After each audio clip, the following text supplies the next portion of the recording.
Hello, I welcome you all to another session of our online learning. This is Religious and Moral Education for JHS2. Religious and Moral Education for JHS2. Marriage and Marriage Rights. Okay, we're looking at marriage and marriage rights. And last week we looked at traditional marriage or marriage among traditionalists. And to look at that, we looked at two communities within our Ghanaian setting. We look at marriage among the Akans, and we look also at marriage among the Evers. It was an interesting lesson.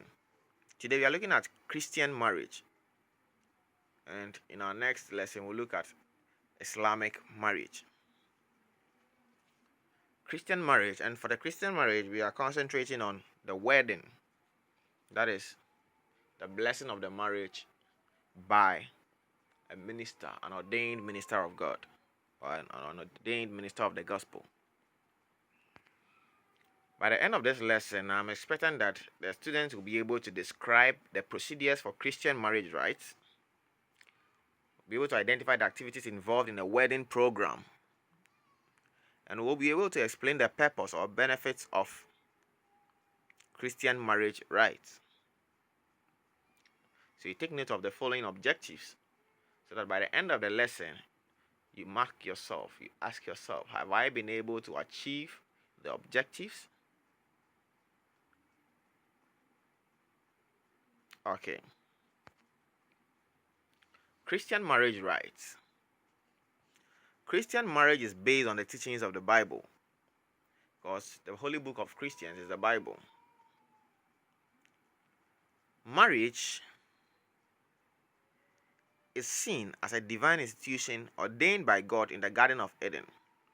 And you can find that in the holy book, Genesis chapter 2, verse 20 to 25. And according to Christians, and according to the same Bible, Christian marriage is supposed to be monogamous, not polygamous. To say Christian marriage is supposed to be monogamous means that a Christian man should marry only one Christian wife. A Christian woman should have only one Christian husband. Just one husband. Christians do not believe in polygamy, that is marrying two or more spouses. No. Christians believe in monogamy. Monogamy, that is marrying one spouse. One man, one wife. One wife, one man. And this can be found in Matthew chapter 9, verse 4. So you can refer to your Bibles to get what exactly the Bible teaches about marriage according to Christianity. But you see, Christian groups ensure that their members perform the traditional or customary rites first before wedding. And somebody will ask that if we call it traditional marriage rites, why then should Christians perform it? Because traditions move with customs. And before anybody became a Christian, they belonged also to a family. And though they have become Christians, that family has its customs. And it is the family that marries, not the church. And so the church accepts and recommends the customary marriage rites for every Christian brother or sister who wants to enter into marriage. And usually this customary marriage rite is referred to as engagement.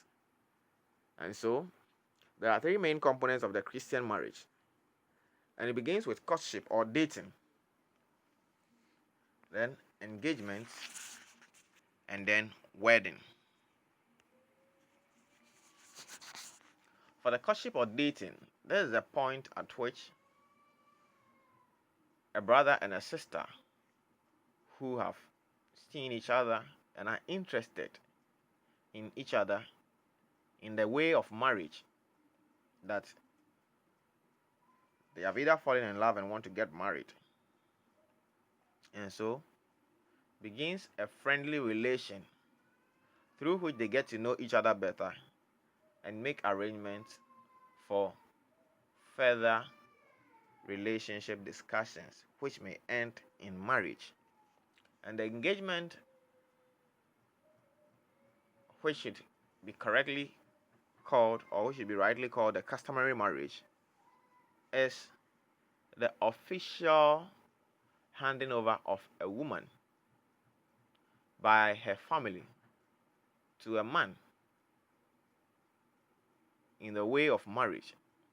So when the man goes to ask for a woman's hand in marriage and performs all the necessary rites and presents all the necessary or all the required items so that the woman's hand is given to him in marriage, that is what is referred to as the engagement. And then the wedding is a stage where a Christian brother and sister brings their marriage to the house of God or into the presence of a Christian family, so that an ordained pastor, an ordained minister of the gospel, or an ordained minister of God pronounces God's blessing on that marriage. Let's look at procedure for Christian marriage. Just like in any other setting, mate selection is the first stage. So you must first select your mate. Kofi has seen Akosia and is interested in her in the way of marriage. And so Kwesi has to first speak to Akosia and ensure that Akosia is also okay and have accepted his proposal for a relationship. So mate selection is the first stage. After they have selected each other, or they have accepted to be in a relationship, then courtship and counseling starts. So they begin to court, to know each other. Then also they see counselors to counsel them, even as they are preparing to enter into marriage. Then they have the introduction, approval, and negotiation. So they both introduce each other to their families. And when the families approve of their relationship, the two families negotiate, set a date, and then negotiate on the required procedures and processes and activities for a marriage. And then we have the customary marriage or the engagement, which is the next step. After the customary marriage or engagement, which, like I explained earlier, is a official family rite that is performed to tell that indeed a man has paid the bride price of a woman and so is entitled to that woman as his wife. Then we have the handing over of the bride to the groom's family. And when that is done, we have the church service or wedding, which is a blessing of the marriage. Sometimes the church service or wedding is done on the same day as the engagement or the customary rite. In other times or in other areas, the engagement is done a day before the wedding, or even sometimes a month or more before the wedding. So for that arrangement, it depends on the family or the couple. Now let's look at the wedding ceremony at the church. Let's look at some activities that are involved in the wedding ceremony. During wedding ceremony, like we said, it's a church service. And so it takes the routine of every other church service. So when Christians congregate at the church, they start with an opening prayer session where a person leads the church to pray, to commit the service into God's hand. And after that, they do what we call the singing of the songs of praise, which is led by a praise team.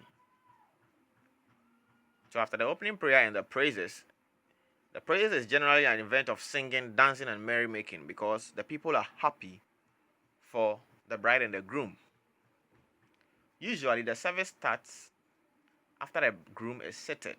So when the groom enters and sits, the service can start with the opening prayer and the singing of songs of praise.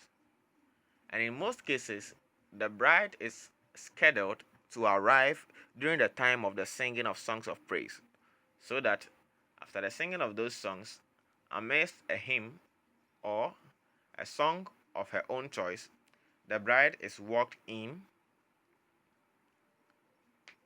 to the church and is seated beside the groom. And when the bride enters, the next activity is the marriage vows. The bride and the groom are led by the officiating minister to exchange vows or to make vows to each other. After they have made these vows, they exchange wedding rings. The exchange of wedding rings is the next thing, and that one also they are led by the officiating minister. After they have exchanged wedding rings as a seal or as a sign of their commitment to each other and the vows they have said, then an exhortation or a sermon is given by a pastor or any other minister of God who is called to do so. Usually, the sermon is about marriage, and it's aimed at teaching the newly married people and other married people who are in the congregation to live their marriage lives very well, so that it is pleasing unto God and it serves as an example for other ones or younger ones who are yet to enter into marriage. After the exhortation or the sermon, then there is a signing of the marriage certificates. The bride and groom, with their witnesses, which is usually the parents of the bride and the groom from both sides, go to sign the marriage certificates in the presence of the officiating minister. And after that is done, the next thing is the giving of offertory and gift. And so the congregation or the church gives offertory, which usually is given to the bride and the groom as their gift for the day. And apart from that, people also are allowed to present their gifts at the gift table. And if there are groups within the church who wants to present gifts to the couples, they are allowed to also do that.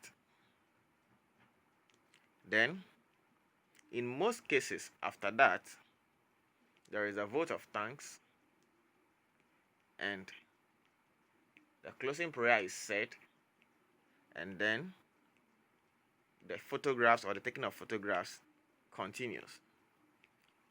In other cases, the giving of offertory and everything, you say the closing prayer, and then the church closes, but the photographs are taken at a designated venue, sometimes within the church, in the church auditorium, sometimes outside the church auditorium, sometimes at a special venue that has been designed for taking photographs. Then, as part of the wedding, usually there is a wedding reception or wedding party, at which the couple may decide to cut a wedding cake,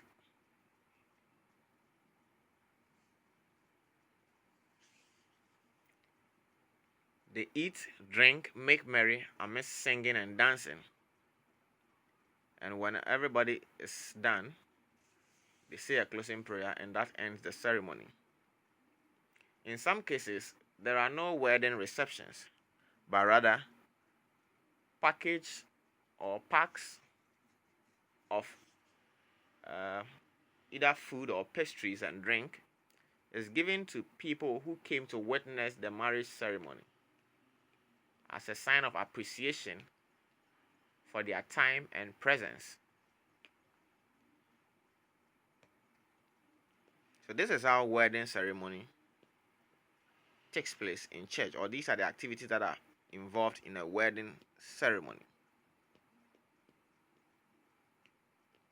You may also read from your textbooks to get more knowledge on this. Apart from that, if you have the chance to witness a marriage ceremony, take note of the events that took place.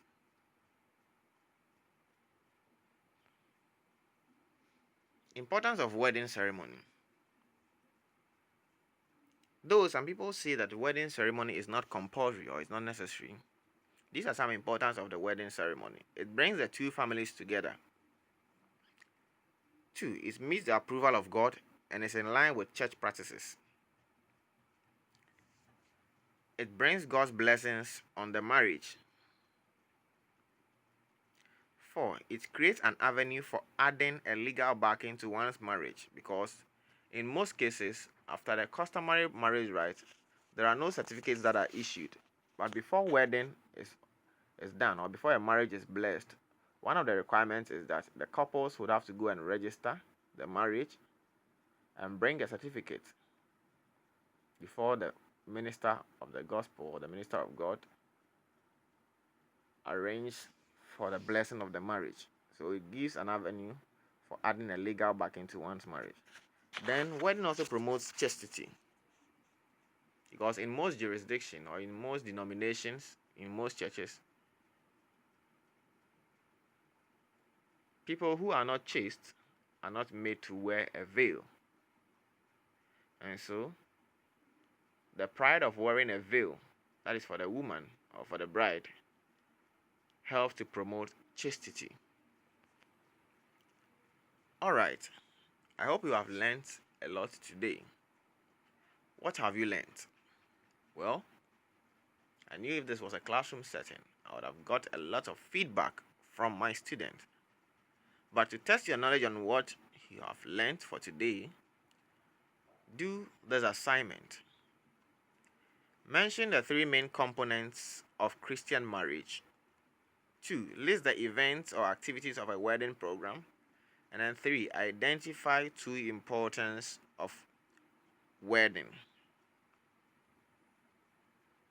Take your time and do these assignments neatly and submit for assessment of your learning. COVID-19 is still around.